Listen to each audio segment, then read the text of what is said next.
Hello, hello. Good evening, everyone. Well, it looks, here we go, IG. Good evening, everyone. I don't know what's going on with IG. Let's see if this is gonna work.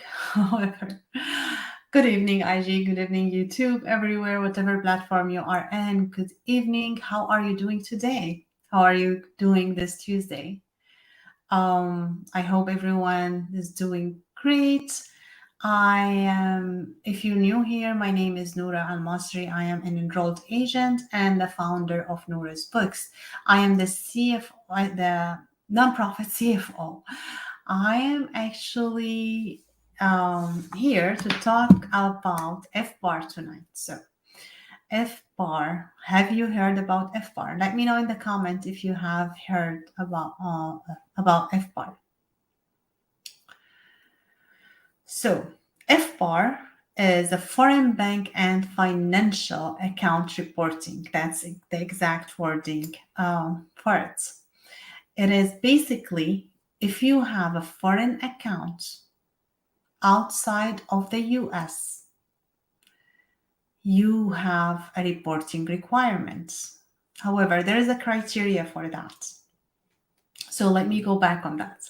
If you have a foreign account, so you are a US citizen, you have a green card, you are a US person. So basically, US person, how the IRS identify you. If you are a US person and I have a foreign bank account, and that doesn't have to be a bank account. That might be retirement account, investment account, anything that financial institution account. If you have or your name is existed as a signatory on the account that is foreign account, then you have a filing requirements, filing FBAR.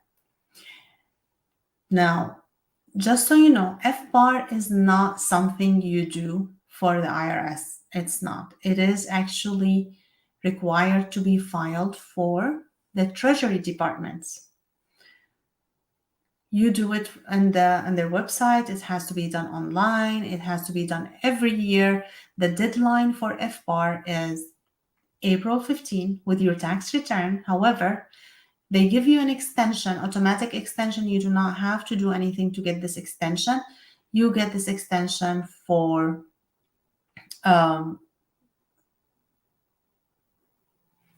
months. 6 months, that is October. So if you have FBAR requirements, you need to file FBAR by April 15. You have an automatic extension that is due on October 15.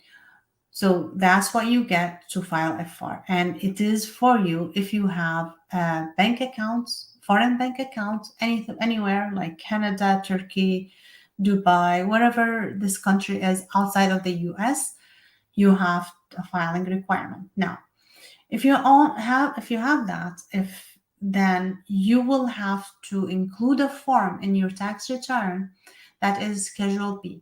Schedule B, there's two questions you need to worry about them if you have filing requirements. They will ask you if you have a foreign bank account. You will answer yes, because this is the reason why you have that foreign account.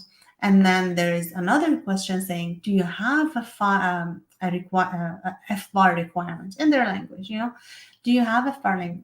That might be yes or no. So it's not always that is the requirement to file FBAR. There is a criteria for that, and I'm gonna go over the criteria in a minute. And sorry, IG, it's keep disconnecting and it's driving me crazy. So if you are on IG, you can go to YouTube or Facebook or LinkedIn. Just go there and get it from there. I'm so sorry.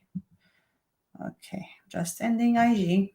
Okay, no, don't share anyway. So that is, so the requirement is you have to have $10,000 or more in order to have a requirement to file FBAR. Now, that can have happened for a day. Like if you have even like you deposited the money and then you took out some of it, so now it's under the requirement, but still it did enter your account. So you have a requirement to file FBAR. And also, if you have separate accounts, maybe you have an account, for example, in Canada, just to make it easy, I'm going to make it like two separate countries, but it can be in the same country, in the same bank, it doesn't matter. But let's say you have an account in Canada and you have an account in Turkey. And each account have like an amount that less than less than 10,000. Let's say, just to make it simple, you have $5,000 in Canada, in the bank account in Canada, and a $5,000 in a bank account in Turkey for, let's say, February 7 on 2022, right? So if you have that, then that is $10,000. Collectively, you have $10,000 into these two accounts. So now that means you have to file FBAR and you have to answer that question on Schedule B. Yes, that I have FBAR requirements. So you need to pay attention to that, and you need to inform your tax preparer that you have a foreign account. Most of the time, if you are an expat, so you live outside of the US, a lot of preparer who knows about FBAR, they know that I have to put Schedule B in your return. But if you are residing in the US, but you still have a foreign account, most of the time they're not going to assume. So you need to tell them. It's on you to tell them. So they need to include that. But then, like filing FBAR, it's totally separate thing. It's a totally separate process. You have to give them a permission, which is a specific form your tax preparer should send you, and you should sign, that is allowing the tax preparer to file FBAR on your behalf. And then you give the information they need, you give the documents, that some record keeping involved with that. So you give the document and the tax preparer do it for you. You can do it on your own, but if you are like most of the people that get nervous with this, so you can get the tax preparer do it for you, and we do that all the time. Then your tax preparer can file FBAR, and they should give you a copy when they finish that. Usually, that happens the tax return first, then the FBAR. So that's how it goes, and it has to be filed for every year. And don't think that the US government don't know, because yes, they do know. They have this requirement for all the financial institutions around the world that to notify the US government of how much money do you have in your bank account as a US person. So you need to be aware of that. Even if you don't tell them, someone else will. So make sure you do report that FBAR, because that can hit you very hard. There is a steep penalty, and a very hard penalty if you do not file. It's really a lot of money, over 10K and sometimes over 50K. There's like specific numbers. I'm not gonna go over those numbers right now, but it can be as bad as a federal prison. You don't want to go there. No one want. We want you out. No, none of us wants to go spend any time in a federal prison. We want to be out enjoying our lives. So don't even try. So make sure you do the filing. Now, I know a lot of misconceptions about this. People think they have to file. They have to pay taxes on what they file for FBAR. Well, the answer is no, this is not to pay taxes. Well, if it is an income, you might have to pay taxes, but that means you already reported that in your tax return. But if it's an income for that specific year, I mean.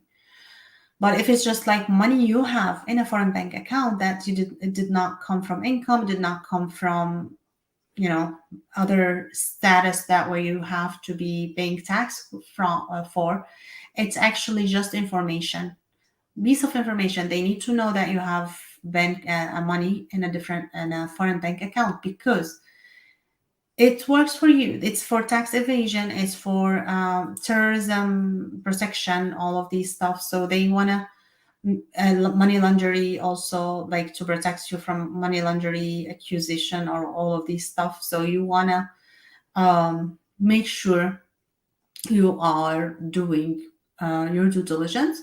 You are reporting what you have to report. In case you want to get this money into the US one day, no one will ask you, okay, where did you get this money from?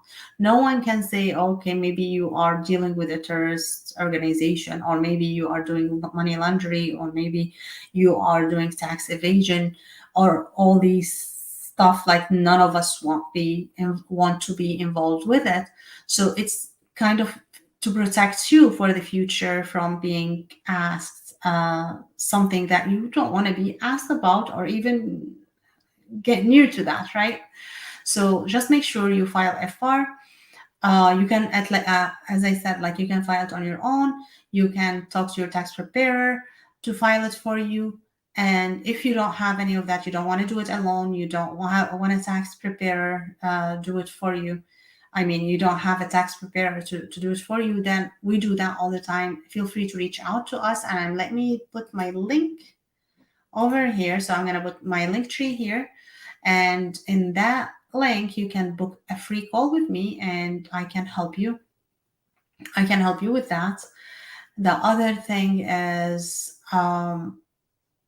there's you probably, if you have been following me for a while, you probably know already that I have just published a book with other tax professionals and a tax attorney, and my chapter talk about FBAR.